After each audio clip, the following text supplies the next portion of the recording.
Hello साथियों, मैं हूँ राज और आप सभी को टारगेट स्टडी एग्ज़ाम 100 पे बहुत बहुत स्वागत करता हूँ। और आज की क्लास जो कि इंडियन पॉलिटी का होने जा रहा है, जो कि बहुत ही महत्वपूर्ण सेशन है।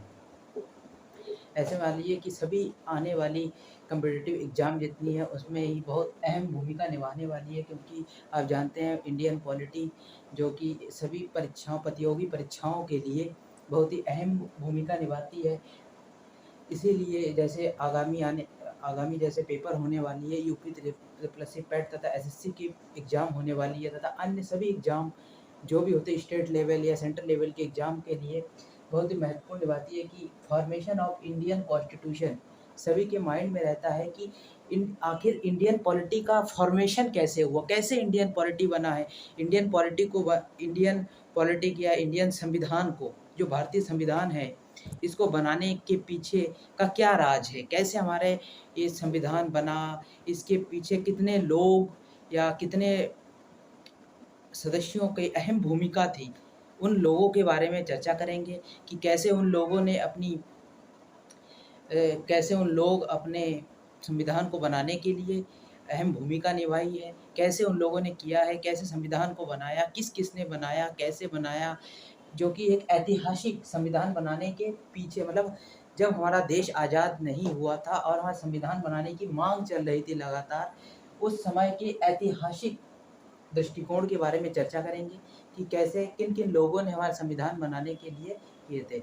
अब शुरुआत करते हैं हमारा इंडियन पॉलिटी की ऐतिहासिक दस्तावेज। हमारे इंडियन पॉलिटी संविधान बनाने की पहली मांग कहाँ से उठती है? कहता है सबसे पहले कि हमारा एक संविधान होना चाहिए?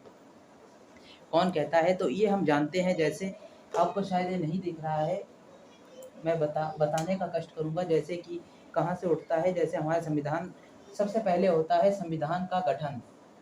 संविधान का गठन संवैधानिक सभा का गठन। सबसे पहले मांग उठती है कि हमारा एक संवैधानिक सभा होना चाहिए। कौन कहता है? 1934 में सर्वप्रथम एम.एन. रॉय 1934 में सबसे पहले संविधान सभा बनाने की मांग एम.एन. रॉय जी कहते हैं कि हमारा एक संविधान होना चाहिए। ब्रिटिश संसद के सामने मतलब अपने प्रस्ताव को रखते हैं, लेकिन यह प्रस्ताव रद्द कर दिया जाता है ब्रिटिश संसद द्वारा। फिर उसके बाद 1935 में इंडियन नेशनल कांग्रेस ने संविधान सभा बनाने की मांग रखी, लेकिन ब्रिटिश संसद ने इसे भी इनकार कर दिया। फिर उसके बाद 1938 आया। 1938 में जवाहरलाल नेहरू ने स्वतंत्र भारत के लिए एक संविधान सभा बनाने की मांग की, लेकिन इसे भी रद्द कर दिया गया। और आखिरकार जब 1939 में वर्ल्ड वॉर आरंभ हो गया, मतलब कई देशों में आपस में मिलकर वर्ल्ड वॉर आरंभ हो गया 1939 में। तो उस समय 1939 में जब वर्ल्ड वॉर आरंभ हो गया, तो उसके बाद 1940 में एक आया भारत के लिए ब्रिटेन से आया अगस्त ऑफर। अधिकतर एग्जामों में देखा जाता है कि अगस्त ऑफर कब आया, तो अगस्त ऑफर 1940 में आया था। लेकिन ये अगस्त ऑफर क्या है, जानते हैं इसके बारे में कि अगस्त ऑफर क्या है? अगस्त ऑफर इस मांग मतलब जो हमारे भारत में जो मांग चल रही थी, एम.एन. रॉय ने, इंडियन नेशनल कांग्रेस ने, जवाहरलाल नेहरू ने अपना प्रस्ताव दिया था कि हमारा एक संविधान सभा होना चाहिए, लेकिन ब्रिटिश संसद ने इन्हें इनकार कर दिया। इसके बाद ब्रिटिश सरकार ने स्वीकार कर लिया। हमारे जो संविधानिक सभा बनाने की मांग थी, उसको ब्रिटिश संसद ने स्वीकार कर लिया और स्वीकार किया, और इसे अगस्त महीने में ब्रिटिश पार्लियामेंट में इसे स्वीकार किया। तो यह जो स्वीकार किया, यह अगस्त महीने में किया था, इसलिए इसे अगस्त ऑफर के नाम से जाना जाता है, जो कि 1940 अधिकतर एग्जाम में पूछा जाता है कि अगस्त ऑफर कब आया था, तो 1940 में। इसके बाद देखते हैं कि 1942 में क्रिप्स मिशन क्या है? अब देखते हैं कि क्रिप्स मिशन क्या है। क्रिप्स मिशन, जब अगस्त ऑफर को प्रस्ताव को मान लिया गया, फिर 1942 में एक आया Cripps mission. Sir Stafford Cripps लेकर भारत आए थे 1942 में क्रिप्स मिशन। इसके तहत क्या था? क्रिप्स मिशन के तहत द्वितीय विश्व युद्ध के दौरान ब्रिटिश लोगों की मांग थी कि अगर इंडियन लोग ब्रिटिश की सहायता करते हैं द्वितीय वर्ल्ड वार में, तो उसकी एक संविधान सभा बना दी जाएगी। भारत की स्वतंत्रता तथा भारत का एक संविधान सभा बना दी जाएगी। लेकिन सभी जानते थे कि अंग्रेज धोखेदार होते हैं, इसलिए मुस्लिम लीग ने और भारतीय लोगों ने मिलकर इसे अस्वीकार कर दिया, तो क्रिप्स मिशन फेल हो गया। तो याद रखें कि क्रिप्स मिशन कब आया, तो 1942 में सर स्टेफर्ड क्रिप्स जो कि भारत में लेकर आया था क्रिप्स मिशन को, लेकिन मुस्लिम लीग और भारतीय लोगों ने इसे अस्वीकार कर दिया। फिर बात आती है 1939 की। 1939 से वर्ल्ड वार प्रारंभ हो गया था, द्वितीय वर्ल्ड वार 1945 में 1939 से लेकर 45 तक द्वितीय वर्ल्ड वार शुरू होता है। फर्स्ट वर्ल्ड वार कब होता है? फर्स्ट वर्ल्ड वार 1914 से लेकर 1918 के बीच में होता है, याद रखिएगा। और इसके बाद वर्ल्ड वार जब आरंभ हो गया तो इसके वर्ल्ड वार चला 45 तक। फिर उसके बाद वर्ल्ड वार खत्म होने के बाद 1946 में एक आया कैबिनेट मिशन प्लान। भाई बहुत ही अहम भूमिका निभाती है ये क्वेश्चन, हर एग्जाम में अधिकतर देखा जाता है कि कैबिनेट मिशन प्लान क्या है। कैबिनेट मिशन प्लान जो कि 1946 में आया था, 1946 में आया था कैबिनेट मिशन प्लान। 24 मार्च 1946 में दिल्ली पहुंचा, यह ब्रिटेन से दिल्ली पहुंचा। 24 मार्च 1946 में कैबिनेट मिशन प्लान दिल्ली पहुंचा और 16 मई 1946 को अपनी योजना को प्रकाशित किया। जो हमारे संसद थी, संसद के सामने 16 मई 1946 को अपनी योजना को इन्होंने प्रकाशित किया। अब क्वेश्चन आता है कि जो कैबिनेट मिशन प्लान थे, इसको जो लेकर आए थे वो कौन थे? ये थे 3 ब्रिटिश सदस्य। अब इन 3 ब्रिटिश सदस्य का नाम क्या है ये जानते हैं, जो कि अधिकतर पेपर में दिया जाता है कि जो कैबिनेट मिशन प्लान लेके आए थे उसमें कितने सदस्य थे और कौन कौन थे। तो पहला सदस्य था लॉर्ड पैथिक लॉरेंस और दूसरा नाम था, उसका नाम था सर स्टेफर्ड क्रिप्स। ये वही व्यक्ति है जो 1942 में क्रिप्स मिशन लेकर आया था और हमारे मुस्लिम लीग और भारतीय लोगों ने इसे अस्वीकार कर दिया था। फिर उसके बाद sir Stafford Cripps, lord Lawrence Pethicks और तृतीय था एवी अलेक्जेंडर। 3 सदस्य थे जो कैबिनेट मिशन प्लान लेके भारत में आए थे भारत की संविधान सभा का गठन करने के लिए। भारत की संविधान सभा का गठन करने के लिए कैबिनेट मिशन प्लान जो कि ब्रिटिश कैबिनेट मिशन प्लान ने भारत का कॉन्स्टिट्यूशन असेंबली संविधान सभा बनाने के लिए एक चुनाव कराया। अब अधिकतर क्वेश्चन आता है कि भारत का जो कॉन्स्टिट्यूशन असेंबली था, संवैधानिक सभा, उसको कहाँ से कॉपी करके बनाया गया है? तो ब्रिटेन में एक था ब्रिटेन कैबिनेट डेलीगेशन। उसके तहत ब्रिटेन के कैबिनेट डेलीगेशन से, याद रखिएगा, ब्रिटेन के कैबिनेट डेलीगेशन से ही भारतीय संवैधानिक सभा कॉन्स्टिट्यूशन असेंबली बनाया गया। संवैधानिक सभा बनाने के लिए भारतीय संसद में एक चुनाव कराया गया। ऐसे तो किसी को हम सदस्य अध्यक्ष नहीं बना सकते, उसके लिए एक चुनाव कराया गया, लोगों के बीच में एक चुनाव कराया गया। तो अधिकतर क्वेश्चन आता है एग्जाम में, जैसे अब देखते हैं रेलवे में जो बुकें बिकती है 10 वाली, उसमें लिखा रहता है कि भारत का संविधान किसने बनाया, तो उसमें लिखा रहता है डॉक्टर भीमराव अम्बेडकर ने बनाया, लेकिन यह गलत है। क्वेश्चन होता है कि भारत का संविधान किसने बनाया, भारत का संविधान कैसे बना, तो भारत का संविधान बनाया कॉन्स्टिट्यूशन असेंबली, संवैधानिक सभा ने बनाया। और संवैधानिक सभा को किसने बनाया, तो वो बनाया कैबिनेट मिशन प्लान। कैसे बना समझे, कैबिनेट मिशन प्लान ने कॉन्स्टिट्यूशन असेंबली बनाया, संवैधानिक सभा बनाया और फिर कॉन्स्टिट्यूशन असेंबली ने हमारा कॉन्स्टिट्यूशन बनाया, संविधान बनाया। अब इसके बाद एक जो चुनाव कराया गया था कि कैसे मतलब संवैधानिक सभा में सदस्यों को रखा जाएगा। तो संविधान, अब आते हैं दूसरे टॉपिक पे कि चुनाव कराने के समय पे दूसरे टॉपिक में आते हैं संविधान की संरचना। जब हमारे संविधान में यहाँ चर्चा चल रही थी कि भारत में चुनाव कराना चाहिए संसद में, उस समय संवैधानिक सभा कॉन्स्टिट्यूशन असेंबली में कुल कितने सदस्य थे? उस समय संसद में 389 सदस्य थे, 389 सदस्य थे उस समय संविधान सभा में।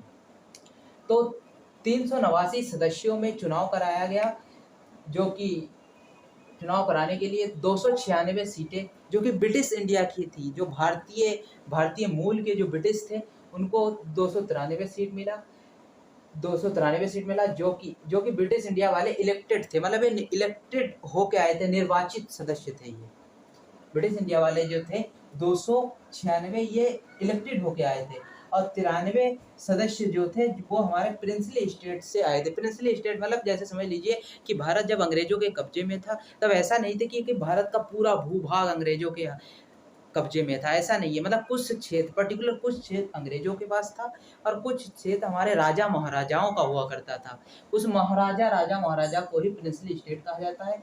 तो जो संविधानिक सभा में चुन के दो भागों, 389 सदस्यों को दो भागों में विभाजित किया गया था। तो वो 296 सदस्य ब्रिटिश इंडिया वाले थे, जो कि निर्वाचित होकर आए थे, इलेक्टेड होके, और जो 93 सीटों को दिया गया था वो थे प्रिंसली स्टेट। प्रिंसली स्टेट मतलब है राजा महाराजाओं वाला क्षेत्र। वो है 93 सदस्य नॉमिनेट मेंबर थे, मनोमानित सदस्य थे। अब समझ लीजिए कि जो नॉमिनेटेड सदस्य भारतीय मूल के प्रिंसली स्टेट से थे। नॉमिनेट मतलब क्या होता है? नॉमिनेट मतलब कि भारतीय आलसी होते हैं, भारतीय लोग उस टाइम संविधान सभा में चुनाव कराने के लिए, और राजा थोड़ी जाएंगे, तो उसके लिए राजा किसी को मनोमानित करते थे, अपने प्रधानमंत्री को या जो हो उसको मनोमानित करके भेजते थे, इतने बड़े आलसी थे। तो मनोमानित करके 393 सीटें थे। इस प्रकार 389 को दो भागों में बांटा गया। ब्रिटिश 296 सीट था ब्रिटिश के पास, और प्रिंसली स्टेट भारत के उसमें थे 93 सीटें।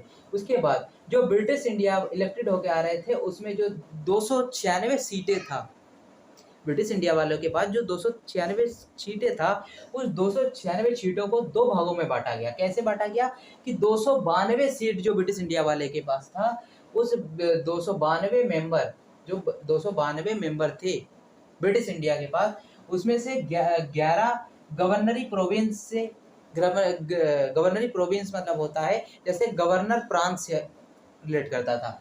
गवर्नर प्रांत समझ लीजिए जैसे इस समय का स्टेट, जैसे हम लोगों के समय इस समय 28 स्टेट है, उस समय भारत में स्टेट ना हुआ करता था। जैसे राजा महाराजाओं का क्षेत्र था, कुछ पर्टिकुलर राजा महाराजाओं के पास था, कुछ ब्रिटिश के पास था। उसी प्रकार जो 292 सदस्य थे वो 11 गवर्नरी प्रोविंस से रिलेट करते थे। मतलब सदस्य गवर्नरी प्रोविंस से 292 सदस्य, 96 से 292 सदस्य, गवर्नर 11 क्वेश्चन आते हैं कि जो 296 सदस्य मेंबर थे, उसमें से जो 292 मेंबर आते थे वो कहाँ से आते थे? वो थे 11 गवर्नरी प्रोविंस से आते थे।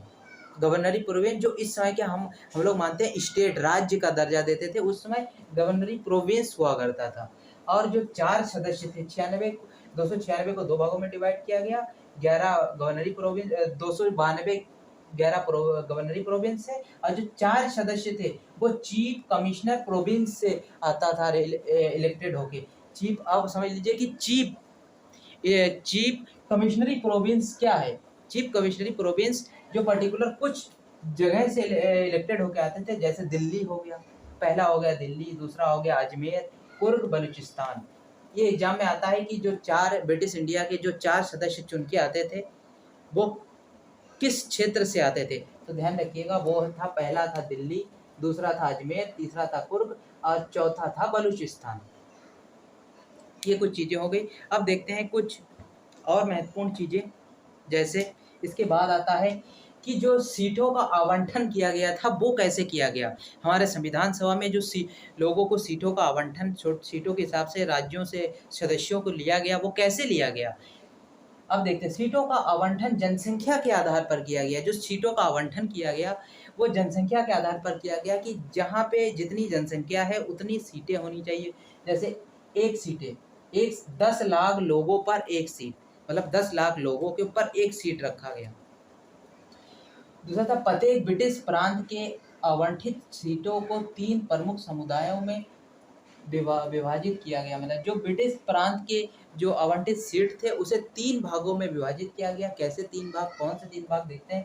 पहला था सिख, दूसरा क्या था मुस्लिम, तीसरा अन्य सामान्य जातियों को उनकी आबादी के हिसाब से। मतलब जो ब्रिटिश प्रांत के जो आवंटित सीट थे उनको 3 भागों में विभाजित कर दिया इन लोगों ने।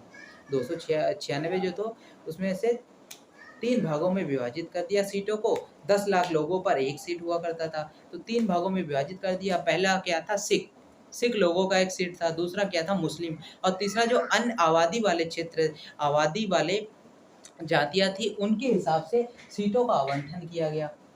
अब देखते हैं कि अगला संविधान सभा का चुनाव। आखिर संविधान सभा का चुनाव कैसे हुआ? किसको कितनी सीटें मिली चुनाव में, वो देखते हैं अब। अब आता है संविधान सभा का चुनाव। संविधान सभा का चुनाव आखिर कितने सीटों पर की गई? संविधान सभा का चुनाव 296 सीटों पर की गई। अब 296 सीटों से जो इंडियन नेशनल कांग्रेस था, इंडियन नेशनल कांग्रेस को 208 सीटें मिला। 208 सीट इंडियन नेशनल कांग्रेस को मिला और 73 सीट मुस्लिम लीग को मिला। और अन्य 15 स्मॉल इंडिपेंडेंस पार्टी, जो भारत की अन्य स्वतंत्र पार्टी थी, छोटी छोटी पार्टियां 15, उसको 15 सीट मिला।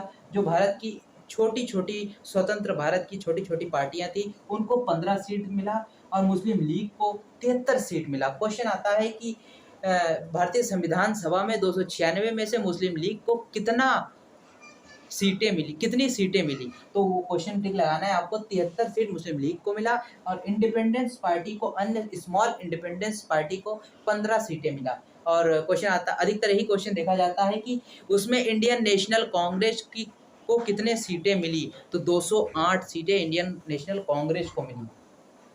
अब उसके बाद आते हैं कुछ मुख्य बिंदुएं, चुनाव की कुछ मुख्य बिंदुओं को देखते हैं अब।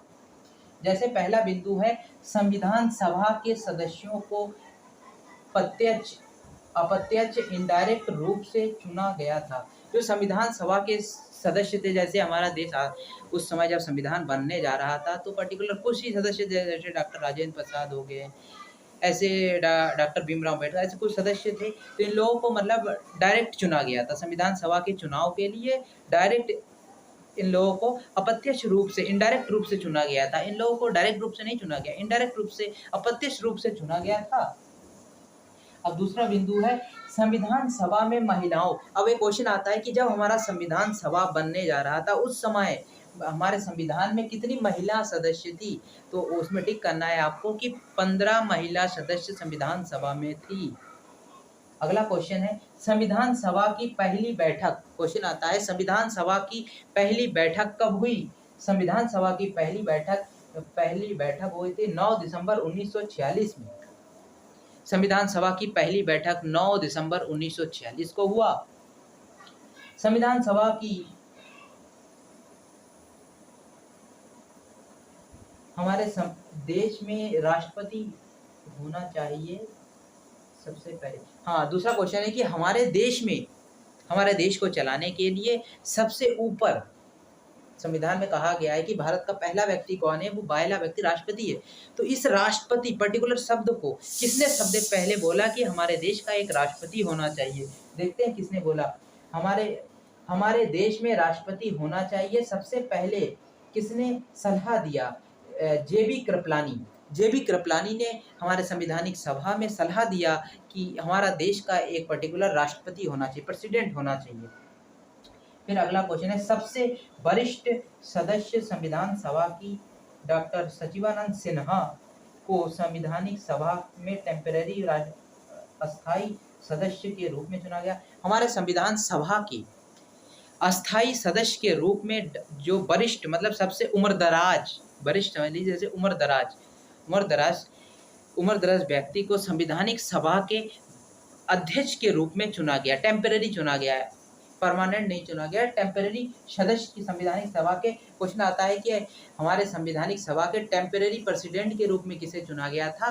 तो याद रखिएगा, वरिष्ठ सदस्य संवैधानिक सभा के डॉक्टर सचिवानंद सिन्हा को टेम्पररी प्रेसिडेंट के रूप में चुना गया था। अब अगला क्वेश्चन है क्या कि के रूप में चुना गया था। मुस्लिम लीग ने बैठक का बहिष्कार किया और अन्य देश, पाकिस्तान देश की मांग की।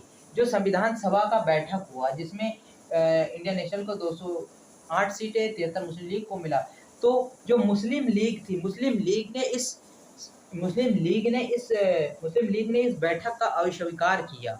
मुस्लिम लीग मना कर दिया कि हम इस पार्टी में अपना भागीदार नहीं होंगे। मतलब मुस्लिम लीग बैठक में आने से इनकार कर दिया, क्योंकि उन्हें चाहिए था उनकी मांग थी कि अलग एक सेपरेट पाकिस्तान होना चाहिए। उनकी मांग की एक पाकिस्तान देश होना चाहिए, पर्टिकुलर एक पाकिस्तान देश मुस्लिम लीग के होना चाहिए। इसलिए मुस्लिम लीग ने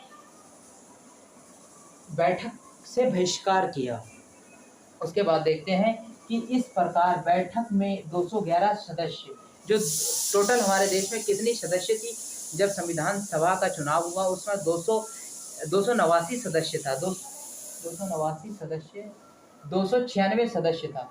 296 सदस्य था जब चुनाव करवाया गया संवैधानिक सभा में, तो 296 सदस्य था। उसमें 73 मुस्लिम लीग को मिला, कांग्रेस को 208 और 15 इंडिपेंडेंस पार्टी को मिला। तो जब बैठक चल रही थी, तो इस प्रकार बैठक में संवैधानिक सभा के बैठक में जब बैठक करवाई गई 9 दिसंबर 1946 में, उस समय मात्र 211 सदस्यों में ही संवैधानिक सभा में बैठक में भाग लिया और बाकी मुस्लिम लीग ने इस बैठक का बहिष्कार किया। क्वेश्चन आता है कि जब संवैधानिक सभा की बैठक हो रही थी 9 दिसंबर 1946 को, तब कितने सदस्यों ने संवैधानिक सभा में भाग लिया? याद रखिएगा, 211 सदस्य। मुस्लिम लीग तथा अन्य पार्टियों ने बहिष्कार किया। उन लोगों ने कहा कि एक अलग देश होना चाहिए, पाकिस्तान। अब देखते हैं संविधान सभा की दूसरी बैठक कब हुई। पहली बैठक कब हुई थी? 9 दिसंबर 1946। और संविधान सभा की दूसरी बैठक कब हुई? 11 दिसंबर 1946, मतलब 2 दिन के बाद। एक दिन की छुट्टी लिया इन लोगों ने अपना। संवैधानिक सभा की दूसरी बैठक 11 दिसंबर 1946 में हुई। अब आगे का क्वेश्चन है, संविधान सभा में अस्थायी अध्यक्ष। संविधान सभा के जो पहले तो एक टेम्पररी अध्यक्ष के रूप में डॉक्टर सचिवानंद सिन्हा को चुना गया था, टेम्पररी प्रेसिडेंट के रूप में। अब क्वेश्चन कह रहा है कि जो हमारे संविधान सभा के परमानेंट सदस्य चुनने जा रहा था कि संविधान सभा का एक परमानेंट सदस्य होना चाहिए। अब संविधान सभा के परमानेंट सदस्य के रूप में किसे चुना गया है? परमानेंट सदस्य के रूप में चुना गया था डॉक्टर राजेंद्र प्रसाद को। पहली बार डॉक्टर राजेंद्र प्रसाद को हमारे संविधान सभा के परमानेंट अध्यक्ष के रूप में चुना गया था। परमानेंट प्रेसिडेंट के रूप में डॉक्टर राजेंद्र प्रसाद को चुना गया था। संविधान सभा के अध्यक्ष वाइस प्रेसिडेंट के रूप में किसे चुना गया? अध्यक्ष डॉक्टर राजेंद्र प्रसाद को चुना गया। और संवैधानिक सभा के उपाध्यक्ष के रूप में किसे चुना गया? संवैधानिक सभा के उपाध्यक्ष के रूप में एस.सी. मुखर्जी तथा वी.टी. कृष्णन को चुना गया। कि संवैधानिक सभा में परमानेंट सदस्य के रूप में किसे चुना गया? परमानेंट प्रेसिडेंट के रूप में डॉक्टर राजेंद्र प्रसाद को चुना गया 11 दिसंबर 1946 की बैठक में। याद रखिएगा, जब संवैधानिक सभा की दूसरी बैठक चल रही थी 11 दिसंबर 1946 को, परमानेंट प्रेसिडेंट के रूप में डॉक्टर राजेंद्र प्रसाद को चुना गया और परमानेंट उपाध्यक्ष के रूप में एस.सी. मुखर्जी तथा वी.टी. कृष्णन को चुना गया उपाध्यक्ष। इसके बाद कॉन्स्टिट्यूशन एडवाइजर, संवैधानिक सलाहकार के रूप में किसे चुना गया? अधिकतर क्वेश्चन आते हैं कि जब हमारा संविधान बनने जा रहा, संवैधानिक सभा बना था, उस समय उसमें सलाह देने का काम कौन करता था? मतलब कॉन्स्टिट्यूशनल एडवाइजर कौन था? कॉन्स्टिट्यूशनल संवैधानिक सलाहकार के रूप में किसे चुना गया था? तो संवैधानिक सलाहकार के रूप में सर बी.एन. राव को चुना गया था। संवैधानिक सलाहकार के रूप में सर बी.एन. राव को चुना गया था। Constitution assembly. अब इसके बाद देखते हैं संविधान सभा। अब ये था पीछे का बैकग्राउंड। अब इसके बाद देखते हैं जो सदस्यों को चुना गया था वो कैसे काम करते थे, क्या काम करते थे। अब जैसे डॉक्टर राजेंद्र प्रसाद को चुना गया था, डॉक्टर राजेंद्र प्रसाद का काम क्या था, तो वही देखते हैं। अब देखते हैं कॉन्स्टिट्यूशन असेंबली, संविधानिक सभा में जैसे टू मेकिंग कॉन्स्टिट्यूशन मतलब जब संविधान में कानून बनाने का काम होता था। जब हमारे संवैधानिक सभा में कॉन्स्टिट्यूशन असेंबली में कॉन्स्टिट्यूशन बनाने का काम होता था, संविधान बनाने के समय पे कौन प्रेसिडेंट हुआ करता था? डॉक्टर राजेंद्र प्रसाद। क्वेश्चन आता है कि जब परमानेंट के रूप में डॉक्टर राजेंद्र प्रसाद को चुना गया प्रेसिडेंट, जब संविधानिक सभा में संविधान बनाने का बात आती थी, तो संविधान बनाने के समय में प्रेसिडेंट कौन हुआ करता था? उस समय डॉक्टर राजेंद्र प्रसाद हमारे संविधान सभा के प्रेसिडेंट हुआ करता था। उस तथा टू मेकिंग अ लॉ, जब कानून बनाने का काम आता था, तब जेबी कृपलानी संविधान सभा के प्रेसिडेंट हुआ करता था। जब बात आती थी संविधान बनाने की, तब डॉक्टर राजेंद्र प्रसाद प्रेसिडेंट हुआ करता था। लेकिन जब बात आती है टू मेकिंग लॉ, जब कानून बनाने की बात आती है, तो कानून बनाने के समय में जेबी मवलकार जी प्रेसिडेंट हुआ करते थे। जेबी मवलकार जी का पूरा नाम है गणेश वासुदेव मवलकार। ये भी क्वेश्चन आते हैं कि हमारे संविधान सभा जब हमारा संसद जब 1952 में बन के तैयार हुआ था इलेक्शन के बाद, तो उस समय 1952 में लोकसभा का पहला अध्यक्ष कौन था? तो लोकसभा का पहला स्पीकर था जेबी मवलकार, जो कि लॉ बनाने का काम करता था। यही बाद में हमारे लोकसभा के पहले अध्यक्ष स्पीकर के रूप में चुना गया था, वो था जेबी मवलकार, याद रखिएगा। इसके बाद इतनी घटनाएं हो गई। इसके बाद देखते हैं कि हमारे देश में जो कानून बनाई गई थी, उस कानून को कहाँ से कैसे बनाया गया। उसके लिए कानून जो बनाया गया था, उसके लिए सबसे पहले ऑब्जेक्टिव रेजुलेशन, उद्देश्य प्रस्ताव आया। अब क्वेश्चन आता है कि उद्देश्य प्रस्ताव कब आया, उद्देश्य प्रस्ताव को किसने लाया, उद्देश्य प्रस्ताव को कब पारित किया गया, उद्देश्य प्रस्ताव क्या है। तो अब देखते हैं। उसके बाद संविधान सभा के सभी सदस्यों को चुनने के बाद संवैधानिक सभा में ऑब्जेक्टिव रेजुलेशन आया। ऑब्जेक्टिव रेजुलेशन मतलब क्या होता है? उद्देश्य प्रस्ताव। उद्देश्य प्रस्ताव क्या होता है? 13 दिसंबर 1946 को जवाहरलाल नेहरू ने संविधान सभा को इस प्रस्ताव का परिचय दिया। उद्देश्य प्रस्ताव, क्वेश्चन आता है कि उद्देश्य प्रस्ताव को कब लाया गया? उद्देश्य प्रस्ताव को लाया गया 13 दिसंबर 1946 को। कौन लाया उद्देश्य प्रस्ताव? ऑब्जेक्टिव रेजुलेशन कौन लाया? डॉक्टर जवाहरलाल नेहरू लेकर आए थे। एक पन्ना लेके आए थे, उसमें सब कुछ लिख के आए थे। हमारा संविधान का ये होना चाहिए, राष्ट्रपति होना चाहिए, एक मुख्यमंत्री प्रधानमंत्री होना चाहिए, ये होना चाहिए। एक ऑब्जेक्टिव रेजुलेशन यही होता है कि मान लीजिए कि एक पर्टिकुलर ऐसे एक पेज लेके आया, उसमें लिखा था ऊपर ऑब्जेक्टिव रेजुलेशन मतलब उद्देश्य प्रस्ताव, उसके नीचे था हमारे देश का एक प्रेसिडेंट होना चाहिए, हमारे देश का एक प्रधानमंत्री होना चाहिए, हमारे देश का राष्ट्रपति हमारे देश में वो रक्षा मंत्री होना चाहिए। ऐसे सब जो जरूरतमंद चीज़ें थी वो सब लिख के आ गए। तो यही था उद्देश्य प्रस्ताव।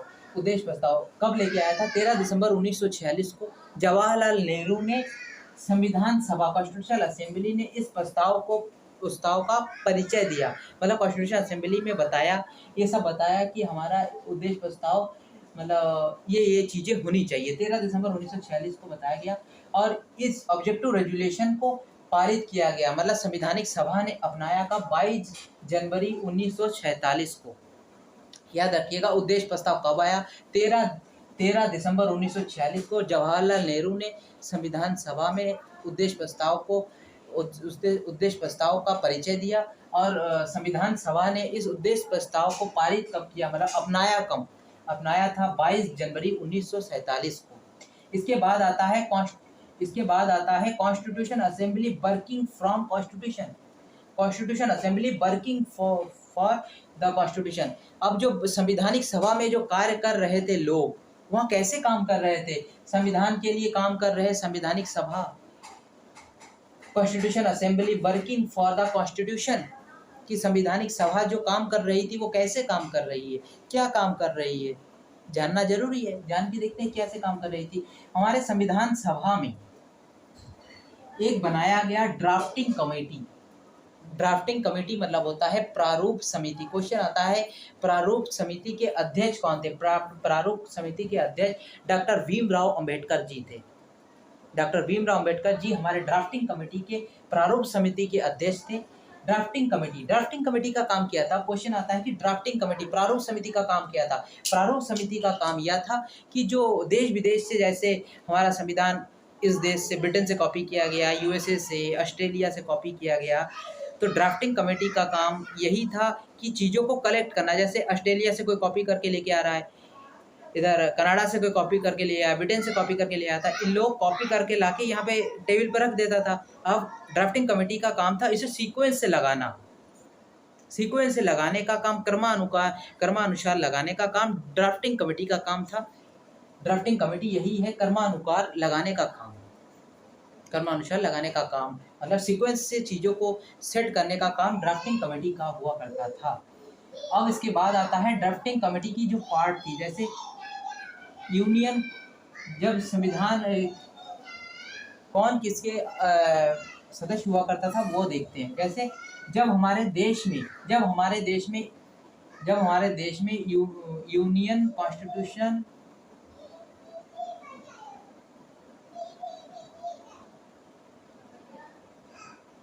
संघ की संविधान बनाने की काम होता था, यूनियन में जो कॉन्स्टिट्यूशन बनाने का काम होता था, तब हेड कौन था? जवाहरलाल नेहरू।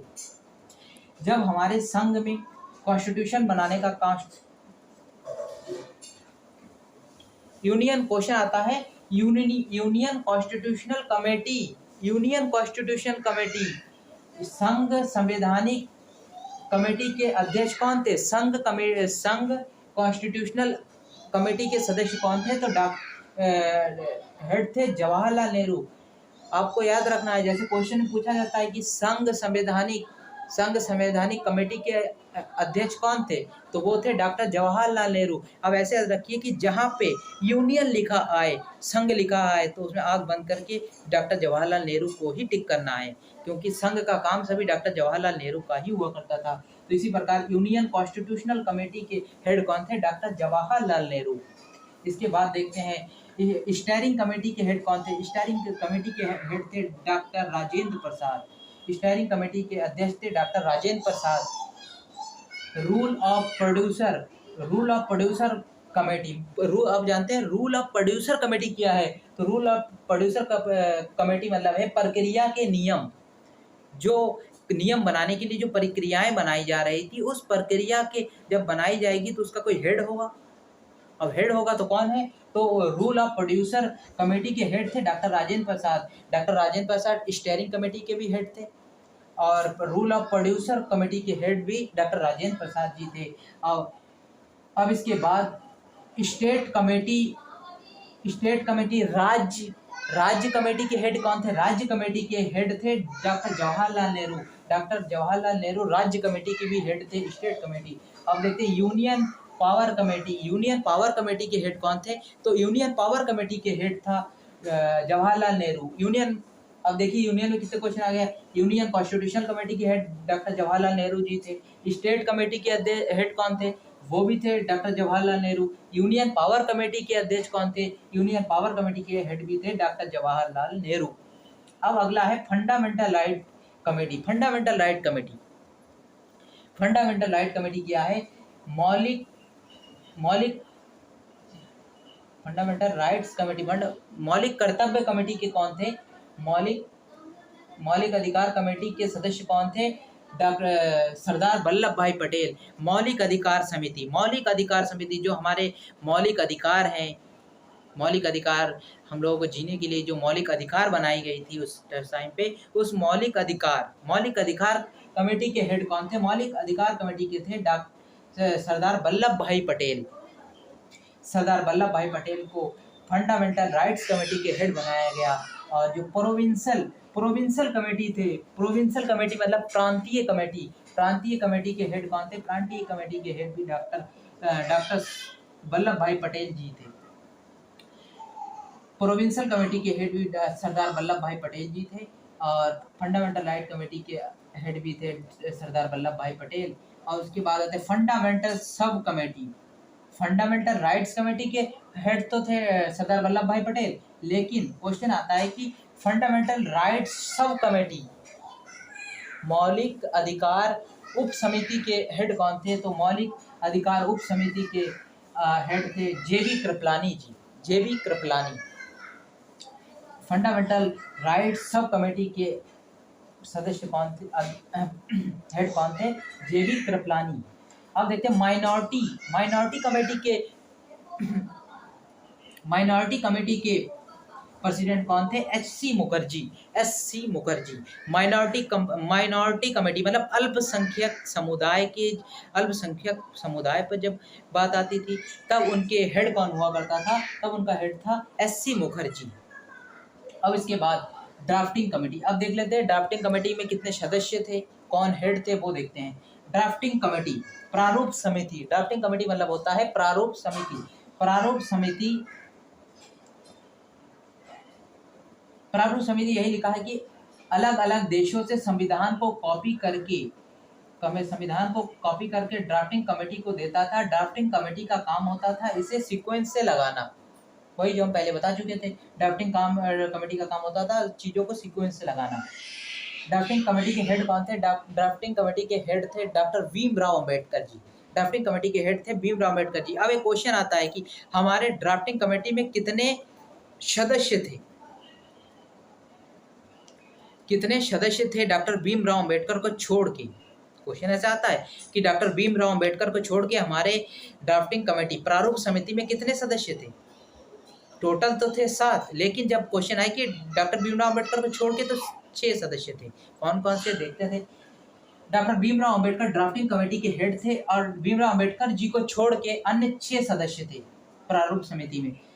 हेड कौन थे? ड्राफ्टिंग कमेटी के हेड थे doctor Bhimrao Ambedkar. Drafting committee का फॉर्मेशन कब हुआ? ड्राफ्टिंग कमेटी कब बना? ड्राफ्टिंग कमेटी बना 29 अगस्त 1947 को। 29 अगस्त 1947 को हमारा ड्राफ्टिंग कमेटी यानी प्रारूप समिति बना। प्रारूप समिति का निर्माण हुआ 29 अगस्त 1947 को। टोटल सदस्य कितने थे? एक थे डॉक्टर भीमराव अंबेडकर जो इसके हेड हुआ करते थे और 6 अन्य सदस्य थे। अन्य सदस्य कौन कौन से थे? क्वेश्चन आता है कि जो प्रारूप समितियां थी उसमें 7 सदस्य थी। ड्राफ्टिंग कमेटी में सीक्वेंस लगाने के लिए 7 सदस्य चुना गया था। हेड था डॉक्टर भीमराव अंबेडकर और उनके अलावा 6 अन्य सदस्य थी। उनका नाम क्या है? तो उनका नाम है, पहला है डॉक्टर भीमराव अंबेडकर, दूसरा नंबर है डॉक्टर के.एम. मुंशी, दूसरा कौन है? Doctor K M. मुंशी। तीसरा कौन है? N Gopal Swami Ayyangar, N Gopal Swami Ayyangar. तीसरा कौन है? अल्लादी कृष्णन स्वामी अयंगर, अल्लादी कृष्णन स्वामी अयंगर। जो तीसरा थे वो अल्लादी कृष्णन स्वामी अयंगर जी थे। और चौथे नंबर पे सैयादी मोहम्मद सदुल्ला और चौथे नंबर पे थे 5वें नंबर पे थे एन माधव राव थे। एन माधव राव को बाद में चुना गया था। उससे पहले बी.एल. मित्तल थे। बी.एल. मित्तल की तबीयत खराब होने के कारण बाद में एन माधव राव को, मतलब पहले सदस्य कौन थे? बी.एल. मित्तल, लेकिन उनकी तबीयत खराब होने के चक्कर से एम माधव राव को चुना गया। और छठे नंबर पे थे टी.टी. कृष्णाचार्य। छठे नंबर के सदस्य थे टी.टी. कृष्णाचार्य। किनके जगह पे इनको भी चुना गया था? बाद में चुना गया था। इनके जगह पे पहले कौन था? डीपी खेतान। पहले कौन था? पहले चुना गया था डीपी खेतान जी को। डीपी खेतान जी की अचानक तत्कालिक मृत्यु के कारण टी.टी. कृष्णाचार्य जी को बाद में चुना गया था। तो टोटल सदस्य कितने थे? डॉक्टर भीमराव अंबेडकर को छोड़ के अन्य 6 सदस्य थे। कौन कौन थे? Doctor K N. Munshi, N Gopal Swami Ayyangar, Alladi Krishnan Swami Ayyangar, Saiyid Mohammad Saadulla, N Madhav Rao को चुना गया था बी.एल. मित्तल की जगह पर, बी.एल. मित्तल जी की तबीयत खराब होने के चक्कर में। और उसके छठे नंबर पे था टी.टी. कृष्णाचार्य, इनको चुना गया था डीपी खेतान। क्वेश्चन आता है कौन से ऐसे सदस्य थे जिनकी मृत्यु के बाद टी.टी. कृष्णाचार्य जी को चुना गया था? तो याद रखिएगा डीपी खेतान जी की जगह पे टी.टी. कृष्णाचार्य जी को चुना गया था। अब संविधान सभा जो उसके बाद ये थी हमारे संविधान सभा की बात। अब हमारा देश आज़ाद होने जा रहा था, उसके बाद हमारा संविधान बना। ये था पॉलिटिकल बैकग्राउंड। अब हमारा देश को आज़ाद करने के लिए एक आया माउंटबेटन प्लान। माउंटबेटन प्लान कब आया? माउंटबेटन प्लान क्या है? चलिए देखते हैं माउंटबेटन प्लान क्या है। माउंटबेटन प्लान आया था 3 जून 1947 को। जो माउंटबेटन प्लान था वो 3 जनवरी 1947 को आया। सॉरी 3 जून 1947 को आया था। जो माउंटबेटन प्लान था वो भारत आया 3 जून 1947 को। इनका काम क्या था? इंडिया तथा पाकिस्तान को अलग करना, डिवीज़न, इंडिया पाकिस्तान डिवीज़न। 3 जून 1947 को माउंटबेटन प्लान आया। इसके तहत भारत और पाकिस्तान को डिवीज़न करने का काम करने के लिए आया था। ये प्लान लाया गया था कि इंडिया और पाकिस्तान को अलग-अलग देश बनाया जाए। क्या 3 जून 1947 को आया था? माउंटबेटन योजना के तहत विभाजन के परिणाम स्वरूप 3 जून 1947 को पाकिस्तान के लिए अलग संविधान सभा की निर्माण की गई। मतलब 3 जून 1947 को जब भारत और पाकिस्तान की डिवीज़न के लिए माउंटबेटन योजना आया, उस समय 3 जून 1947 को पाकिस्तान की एक अलग संविधान बनाया गया। 3 जून 1947 को पाकिस्तान के लिए एक अलग संवैधानिक सभा तथा संविधान बनाया गया। याद रखिएगा। इसके बाद संविधान सभा में टोटल 211 सदस्य हो गए। जब हमारा चुनाव करवाया गया था तो उस समय जब हमारे संवैधानिक सभा में चुनाव हुआ था, उस समय पे कितने सदस्य थे? उस समय पे थे 211 सदस्य। जब वहाँ चुनाव करवाया गया, संवैधानिक सभा में जब बैठक हुई, तो बैठक के समय पे 211 सदस्य ही आए थे। मुस्लिम लीग ने बहिष्कार कर दिया कि हमारे देश में विरोध हो रहा था कि एक अलग पाकिस्तान होना चाहिए, सेपरेट पाकिस्तान होना चाहिए, लेकिन तत्काल उस समय के अध्यक्ष उपाध्यक्ष लोगों ने इसको अविष्कार करता गया। तो मुस्लिम लीग तथा अन्य स्मॉल पार्टियां ने बहिष्कार किया बैठक का। फिर उसके बाद क्या हुआ? जब पाकिस्तान का संविधान 3 जून 1947 को बन के तैयार हो गया, इसके इधर भारत का भी संवैधानिक सभा बन के तैयार हो गया। इसके बाद जब भारत आज़ाद हो गया तो भारत में 389 सदस्य पहले थे, चुनाव करवाया गया, तो जो 211 सदस्य थे संवैधानिक सभा की बैठक के समय, जो 211 सदस्य थे, अब उसके बाद उसकी संख्या में बढ़ोतरी होकर भारत का संवैधानिक सभा बनने के बाद 299 सदस्य हो गए। अब 211 से 299 कैसे हुआ? चलिए देखते हैं। मुस्लिम लीग ने भाग नहीं लिया बैठक में, लेकिन बाद में भारत के संविधान बनने के बाद 211 से 299 सदस्य हो गए, मुस्लिम लीग भी आ गए। अब क्या हुआ? जैसे भारत का संविधान बनके तैयार हो गया, भारत की संवैधानिक सभा कॉन्स्टिट्यूशन असेंबली बनके तैयार हो गया, तब मुस्लिम लीग भारत के साथ ऐड हो गया। भारत के साथ ऐड होने का मतलब जब 211 सदस्य थे, उसमें मुस्लिम लीग भी ऐड हो गए, और टोटल ऐसे करके 2 मुस्लिम लीग आ जाने के बाद हो गए 299 सदस्य। यहाँ तक थी हमारी संविधान बनने की ऐतिहासिक हिस्ट्री, कि हमारा कॉन्स्टिट्यूशन असेंबली कैसे बना, किस प्रकार किन किन लोगों के द्वारा बनाया गया, किन किन लोगों की अहम भूमिका थी, किन किन लोगों ने अहम भूमिका निभाई कॉन्स्टिट्यूशन असेंबली बनाने के लिए, किन किन लोगों ने अंग्रेजों से किस प्रकार अपने बिल को प्रस्ताव किया, ये सब किया। ये थी हमारी ऐतिहासिक, जिसे कहते हैं हिस्टोरिकल बैकग्राउंड संविधान बनने की। तो ये थी अपनी पूरी हिस्टोरिकल बैकग्राउंड, जो कि बहुत ही महत्वपूर्ण क्लास ये है, हर एग्जाम में आता ही आता है। 5-6 क्वेश्चन तो देखा ही जाता है, हर क्वेश्चन में इम्पोर्टेंट होता है। तो ये क्लास बहुत ही इम्पोर्टेंट है आपकी आगामी परीक्षाओं के लिए। और आगे ये थी संविधान बनने के आगे, और इसके बाद और एक मैराथन आएगी, वो थी इंडियन कॉन्स्टिट्यूशन। इसके बाद आएगी कि संविधान में सदस्य कितने थे, अब संविधान में कितने आर्टिकल हैं, कितने अनुच्छेद हैं, ये सब आगे की मैराथन में दी जाएगी। आज की क्लास को यहीं तक रखते हैं, और इस मैराथन को ज़्यादा से ज़्यादा शेयर कीजिए, सब्सक्राइब कीजिए, चैनल को लाइक कीजिए। जय हिंद, जय भारत। मिलते हैं अगले वीडियो पर, तब तक के लिए देखते रहिए टारगेट स्टडी एग्जाम 100। मिलते हैं अगले वीडियो पर। धन्यवाद। जय हिंद, जय भारत।